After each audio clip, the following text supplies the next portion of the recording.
dan saya akan disapa Regina. Jadi, di sini saya akan menjelaskan mengenai sistem respiratori. Jadi, terdapat dua bagian dari sistem respiratori. Jadi, yang pertama ada sistem respiratori superius, itu bagian sini hingga sini. Kemudian ada respiratori inferius, bagian ini hingga ini. Jadi, bagian trakea, bronkus, hingga pulmo. Baik, pertama saya akan menjelaskan mengenai sistem respiratori superius atau sistem pernapasan bagian atas. Nah, kita mulai dari ini ya teman-teman.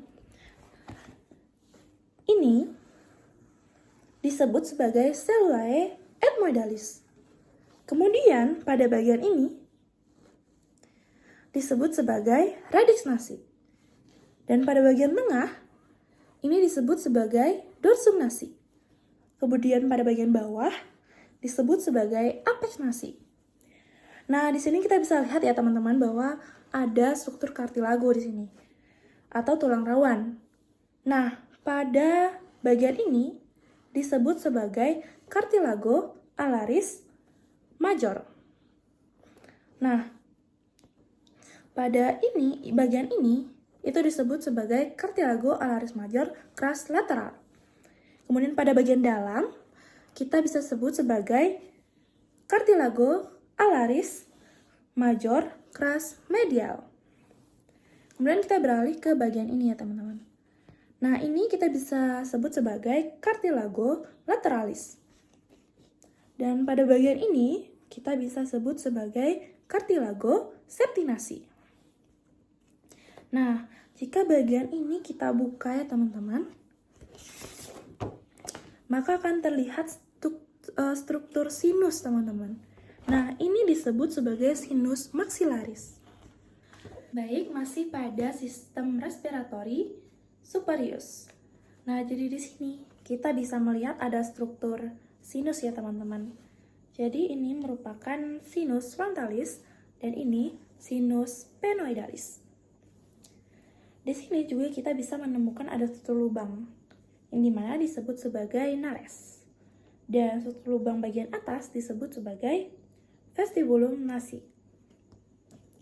Di sini juga kita dapat melihat ada rongga ya teman-teman, disebut sebagai kavitas nasi. Di dalam kavitas nasi ini terdapat cekungan-cekungan yang kita sebut sebagai meatus.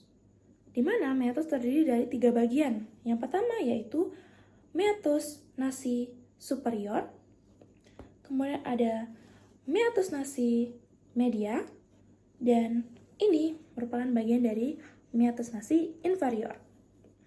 Kita juga dapat melihat ya di sini terdapat tonjolan-tonjolan yang kita sebut sebagai konka dan terbagi juga menjadi 3. Jadi yang pertama itu ada concha nasalis superior.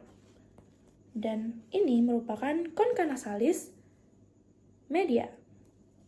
Dan ini merupakan concha nasalis inferior. Dan di sini kita juga bisa melihat bagian dalam. Jika tonjolan ini kita buka ya, atau concha ini kita buka,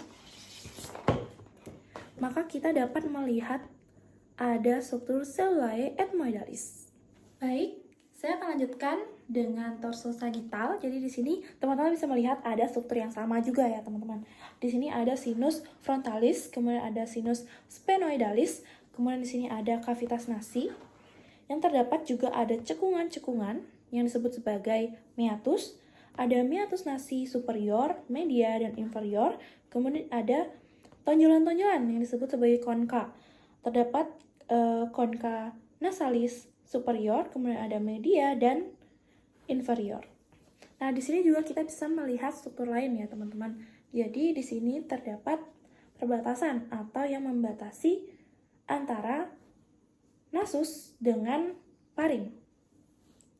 Ini disebut choanae. Kemudian di sini terdapat cekungan, teman-teman.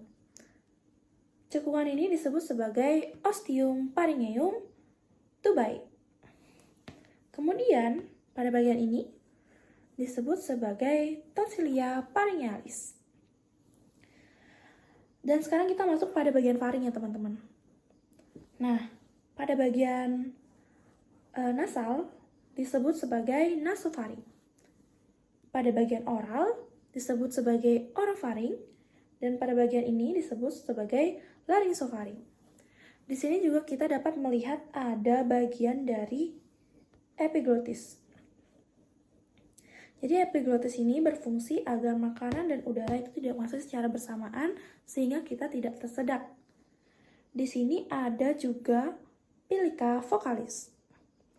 Dan terakhir itu ada flaring. Baik, di sini saya akan lanjutkan dengan sistem respiratory inferius.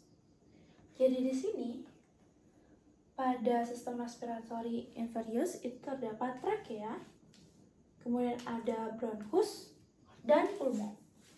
Nah, di sini kita dapat melihat ada struktur tulang rawan yang disebut sebagai cartilago thyroidea. Kemudian pada bagian ini disebut sebagai trakea, yang dimana bentuknya itu seperti cincin yang berruas-ruas. Kemudian pada bagian tengah, ini merupakan awal dari percabangan bronkus yang disebut bifurcatio tracheae. Nah, kemudian pada bagian dalam dari bifurcatio tracheae ini disebut sebagai carina.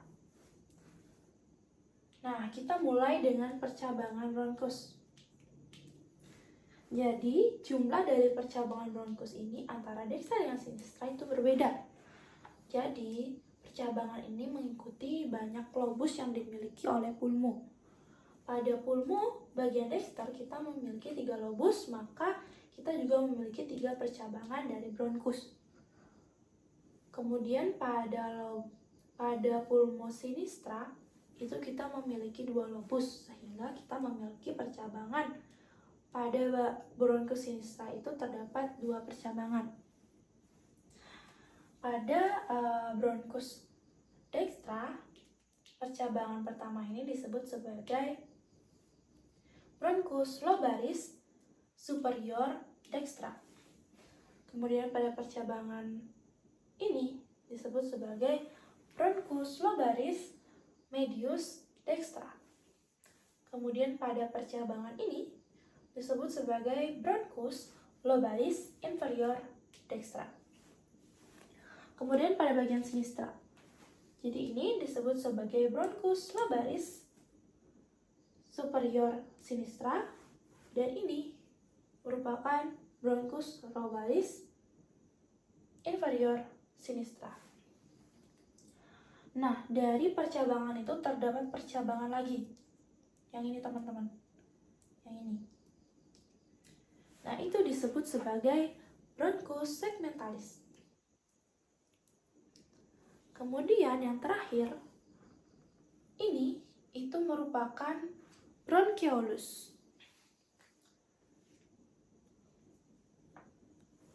Selanjutnya saya akan menjelaskan mengenai pulmo. Jadi, pada permukaan pulmo ini kita bisa sebut sebagai fascias costalis. Kemudian, pada bagian atas pulmo ini disebut sebagai apex pulmonis. Kemudian pada bagian bawah disebut sebagai basis pulmonis. Pada pulmo dekstra dengan sinistra itu memiliki lobus, tapi dengan jumlah yang berbeda. Pada pulmo dekstra terdapat 3 lobus dan pada pulmo sinistra terdapat 2 lobus. Jadi pada pulmo dekstra, lobus ini disebut sebagai lobus superior pulmo dekstra. Dan pada lobus ini disebut sebagai lobus medius pulmo dekstra. Kemudian pada lobus ini disebut sebagai lobus inferior pulmo dekstra. Dan pada pulmo sinistra, di sini terdapat lobus superior pulmo sinistra. Dan di sini terdapat lobus inferior pulmo sinistra. Jika kita lihat lebih dekat, di sini terdapat celah yang membatasi antar lobus. Jadi, pada lobus superior dengan lobus medius pada pulmodextra, di sini dibatasi oleh celah yang disebut sebagai visura, yaitu visura horizontalis. Kemudian, pada lobus medius dengan inferior itu juga dibatasi oleh visura, disebut sebagai visura obliqua. Dan pada pulmo sinistra juga dibatasi oleh visura. Jadi, lobus superior dengan lobus inferior dibatasi oleh visura, yaitu disebut dengan visura obliqua. Nah, di sini pada pulmo terdapat struktur unik, teman-teman, terutama pada pulmo sinistra. Jadi, di sini terdapat cekungan, teman-teman, yang disebut sebagai incisura cardiac pulmonalis. Kemudian, pada bagian pulmo sinistra lagi, di sini terdapat bagian yang mirip seperti lidah. Sehingga ini disebut sebagai lingua pulmonis sinistri. Kemudian kita juga dapat melihat pada bagian medialnya. Nah, di sini merupakan bagian medial daripada pulmo. Jadi, ini merupakan fasies.